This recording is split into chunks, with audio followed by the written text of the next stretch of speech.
So చాలా అంటే ఒక లైబ్రరీలా ఫీల్ వస్తుంది నాకు. ఎందుకని ఎక్కువగా రాజకీయ నాయకులు ఉండడం వల్ల అండి ఇంత సైలెంట్గా డిసిప్లిన్గా ఉన్నారు అందరూ. So yes, over to you sir, over to you Haritha గారు. థ్యాంక్ యూ అండి. ఒక ఐఏఎస్ ఆఫీసర్గా ఇప్పుడు మధ్యప్రదేశ్ ప్రిన్సిపల్ సెక్రటరీగా ఉన్నారు. మీరు ఎక్కడ ఉంటే అక్కడ మీ మార్క్ ఉంటుంది, డెవలప్మెంట్ ఉంటుంది, అది అందరికీ తెలిసిందే. కాకపోతే ఈరోజు మేమందరం రచయిత నరహరి గారి గురించి తెలుసుకోవాలనుకుంటున్నాం. మీరు ఇప్పటివరకు ఎన్ని పుస్తకాలు రాశారు? ఈరోజు రిలీజ్ అయ్యి ఆవిష్కరణ జరిగే ఈ పుస్తకంతో నాకు టోటల్ 11 పుస్తకాలు అయినాయి.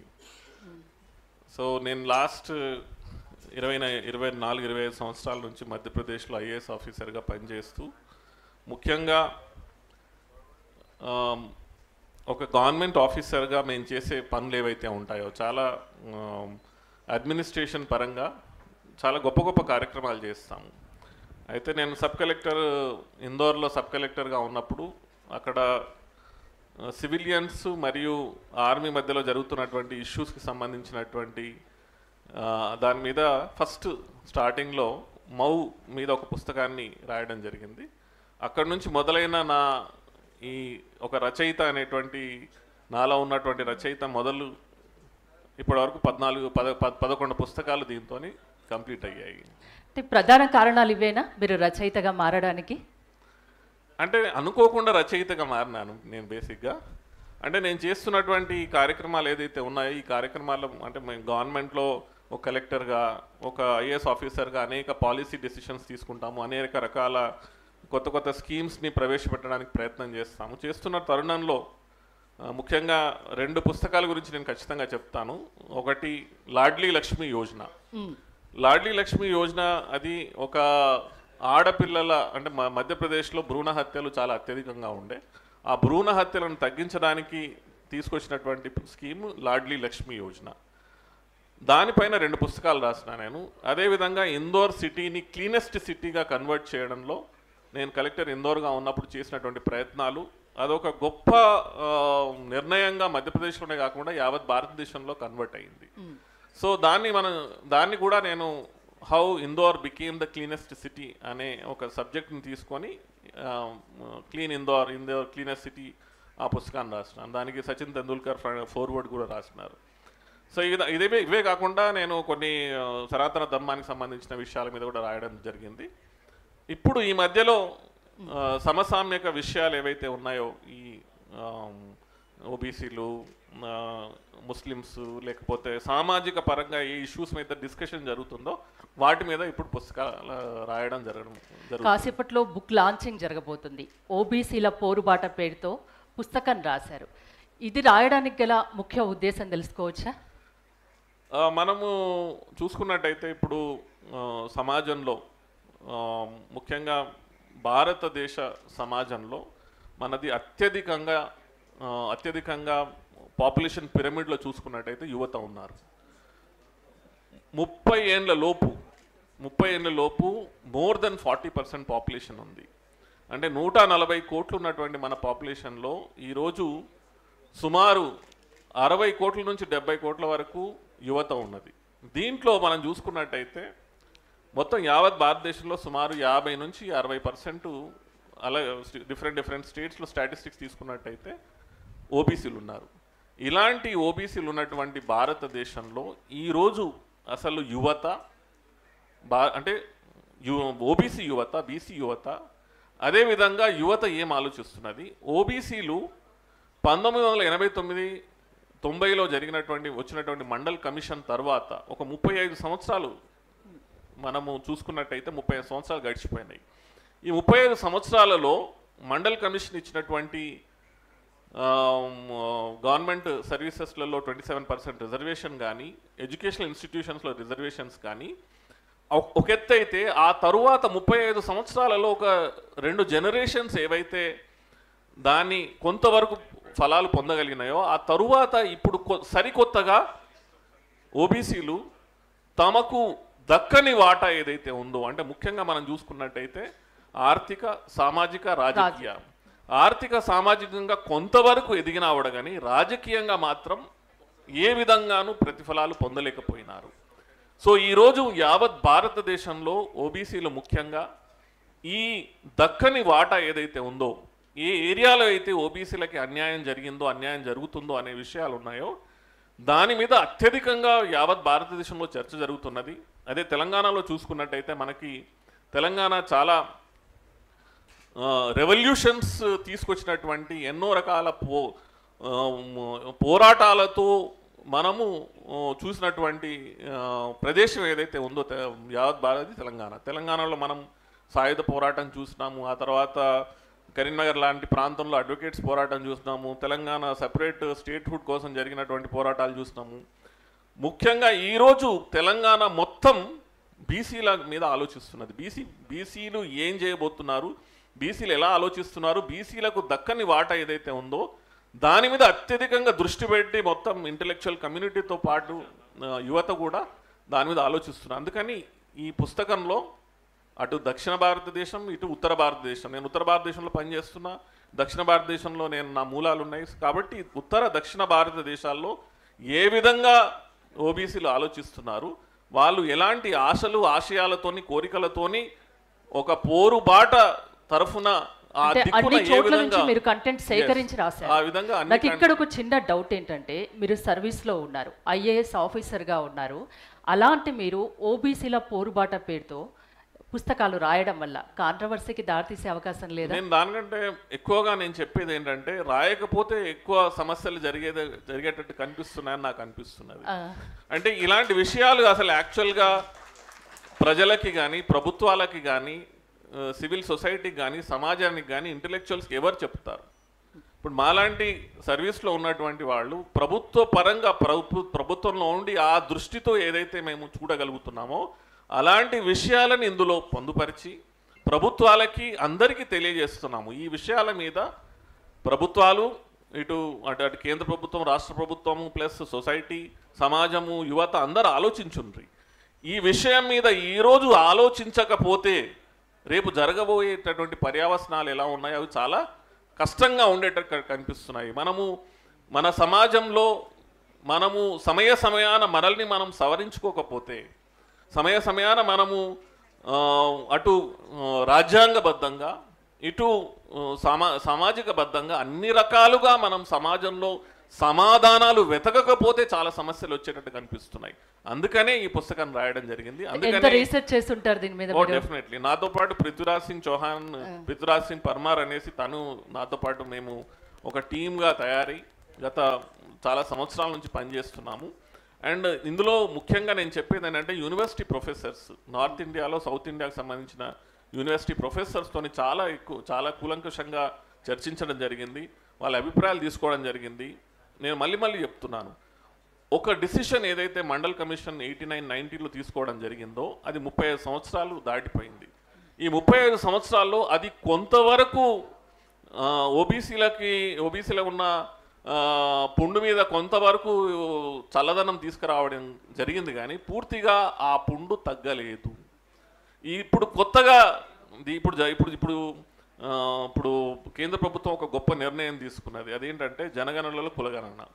సో ఈ జనగణనలో కులగణన ఏదైతే నిర్ణయం తీసుకోవడం జరిగిందో ఆ నిర్ణయం చాలా ఇంపార్టెంట్ నిర్ణయంతో పాటు దానికి తోడుగా చాలా నిర్ణయాలు తీసుకోవాల్సిన అవసరం ముందు మనకు ఎలాంటి పరిణామాలు ఉంటాయి అనుకుంటున్నారు ఫ్యూచర్ లో జనగణనలో కులగణన ద్వారా? సో ఇది మనం 1931 తర్వాత కేంద్ర ప్రభుత్వం సెన్సస్ చేస్తున్నటువంటి తరుణంలో మొదటిసారి 1931 తర్వాత, అంటే సుమారు 100 సంవత్సరాల తర్వాత మళ్ళీ కులగణన చేయబోతున్నది. కులగణన ద్వారా ఇప్పుడు నేను ఒక ఐఏఎస్ ఆఫీసర్గా పనిచేస్తున్నాను మధ్యప్రదేశ్లో మా దగ్గర సుమారు 48% ఓబీసీలు ఉన్నారు. కానీ ఏ కులాలకి, అంటే ఆ ఓబీసీలలో ఉన్నటువంటి ఏ కులానికి వారికి సంబంధించినటువంటి ఎంతమంది ఆర్థికంగా ఎదగలిగినారు, ఎంతమంది ప్రభుత్వం తీసుకున్నటువంటి నిర్ణయాల ద్వారా వాళ్ళు ప్రభుత్వం ప్రవేశపెట్టే స్కీమ్స్ కానీ బడ్జెట్లు కానీ దాన్ని ఎంతవరకు ఉపయోగించగలిగినారు అనే విషయాలు అసలు మనకి తెలియదు. ఎందుకంటే మనకి ఏ కులాలు ఉన్నాయి, ఏ కులాలు ఎంత పర్సెంటేజ్ ఉన్నారు, వాళ్ళ అబ్సల్యూట్ నంబర్స్ ఏంటి, ఈ విషయాలు అసలు మనకి తెలియదు. అంటే మన దగ్గర ఇన్ఫర్మేషన్ లేనప్పుడు మనం ఎలాంటి నిర్ణయాలు తీసుకుంటాం, ఎలాంటి పాలసీ నిర్ణయాలు తీసుకుంటాం, ఎలాంటి ప్రభుత్వ పరంగా మనం ఏదైతే రిజర్వేషన్లు ఇతరత్ర నిర్ణయాలు ఏవైతే తీసుకుంటామో డేటా లేకుండా ఎలా నిర్ణయం తీసుకుంటాం. అందుకని మొదటిసారి ఈ కులగణన ద్వారా మన ముందుకి డేటా రాబోతుంది. ఆ డేటా ద్వారా ఒక మంచి పరిణామంగా మనం చూడొచ్చు. ఖచ్చితంగా ఇది చాలా అద్భుతమైనటువంటి స్వాగతయోగ్యమైనటువంటి పరిణామం మనం కేంద్ర ప్రభుత్వం తీసుకున్నది. అది 26-27లో మొన్న న్యూస్లో వచ్చినట్టు 26-27లో దీనికి అనుగుణంగా సెన్సస్ జరుగుతుందని చెప్తున్నారు. జరిగినప్పుడు మన దగ్గరికి ఎప్పుడైతే డేటా వస్తుందో ఆ డేటాలో చాలా క్లియర్గా తెలిసిపోతుంది అసలు ఈ గత జరిగినటువంటి 100 సంవత్సరాలలో ప్రభుత్వాలు తీసుకున్నటువంటి నిర్ణయాలు ఎంతవరకు ఏ వర్గాలు దాని ఫలాలు పొందగలిగినారు, ఎంతవరకు దాన్ని ఉపయోగించుకోగలిగినారు, దాని ద్వారా ఎలాంటి నిర్ణయాలు తీసుకుంటే అణగారిన వర్గాలలో నుంచి వచ్చిన వాళ్ళకి మనం న్యాయం చేయగలుగుతాం. సామాజిక న్యాయం అనేది కేవలం ఈ కులగణన ద్వారా జరుగుతుందని నేను అనుకుంటున్నాను. ఇదే కాకుండా ఇప్పుడు దీని తర్వాత మనకి స్టేట్స్లో అసెంబ్లీలలో డీలిమిటేషన్ జరగబోతుంది, కేంద్ర ప్రభుత్వంలో డీలిమిటేషన్, పార్లమెంట్లో డీలిమిటేషన్ జరగబోతుంది. అసలు ఓబీసీలకి దీని ద్వారా ఎలాంటి ఉపయోగం జరగబోతుంది, అసలు ఓబీసీల గురించి కేంద్ర ప్రభుత్వం రాష్ట్ర ప్రభుత్వాలు కూడా ఆలోచిస్తున్నారా లేదా అనే విషయం కూడా మనము ఈ పుస్తకంలో మనం చర్చించుకోవడం జరిగింది. అదేవిధంగా రాబోయే సమయంలో కేంద్ర ప్రభుత్వము రాష్ట్ర ప్రభుత్వాలు ఖచ్చితంగా ఈ విషయాల మీద ఆలోచించి రాబోయే సమయంలో ఒక గొప్ప నిర్ణయాలు తీసుకునే విధంగా మనం దీంట్లో సూచిస్తున్నాం, ప్రభుత్వాలకు తెలియజేస్తున్నాం, చెప్తున్నాం, ఇలాంటి నిర్ణయాలు తీసుకోండి అని మనం తెలియజేయడానికి ప్రయత్నం చేస్తున్నాం. బీసీలలో సామాజిక ఆర్థిక ఆశలు ఎలా ఉన్నాయి, అంటే రాజకీయ ఆశలు కానివ్వండి ఎలా ఉన్నాయి? మనము చూసుకున్నట్టయితే మనం కేవలం తెలంగాణలో చూసుకున్నట్టయితే 1983 నుంచి జరిగినటువంటి అసెంబ్లీ ఎలక్షన్స్ మనం చూసుకున్నట్టయితే సుమారు 52-54% ఉన్నటువంటి తెలంగాణలోనే ఇప్పటి వరకు జరిగిన ప్రతి అసెంబ్లీ ఎలక్షన్స్లో జరిగినటువంటి నిర్ణయాలలో చూసుకున్నటువంటి కేవలం 15-20% వరకే బీసీలకి అసెంబ్లీలో స్థానం దక్కింది, కేవలం 15-20% వరకే. అలాంటి తరుణంలో ఖచ్చితంగా బీసీ వర్గాలకి అన్యాయం జరిగింది అని పూర్తి తెలంగాణ సమాజం నమ్ముతున్నది. ఈరోజు మనము ఎవరిని చూసుకున్నావాడు కానీ అందరూ ఇదే మాట మాట్లాడుతున్నారు, బీసీ వర్గాలకి ఓబీసీ వర్గాలకి ఖచ్చితంగా అన్యాయం జరిగింది అనే విషయం ప్రతి ఒక్కరు నమ్ముతున్నారు. సో అందుకని ఈ రాబోయే సమయంలో ఇప్పుడు మొన్న తెలంగాణ ప్రభుత్వం కూడా ఒక కుల సర్వే చేపట్టింది. దాని ద్వారా వాళ్ళ దగ్గరికి వచ్చినటువంటి డేటా ఆధారం చేసుకొని లోకల్ బాడీస్ ఎలక్షన్స్లో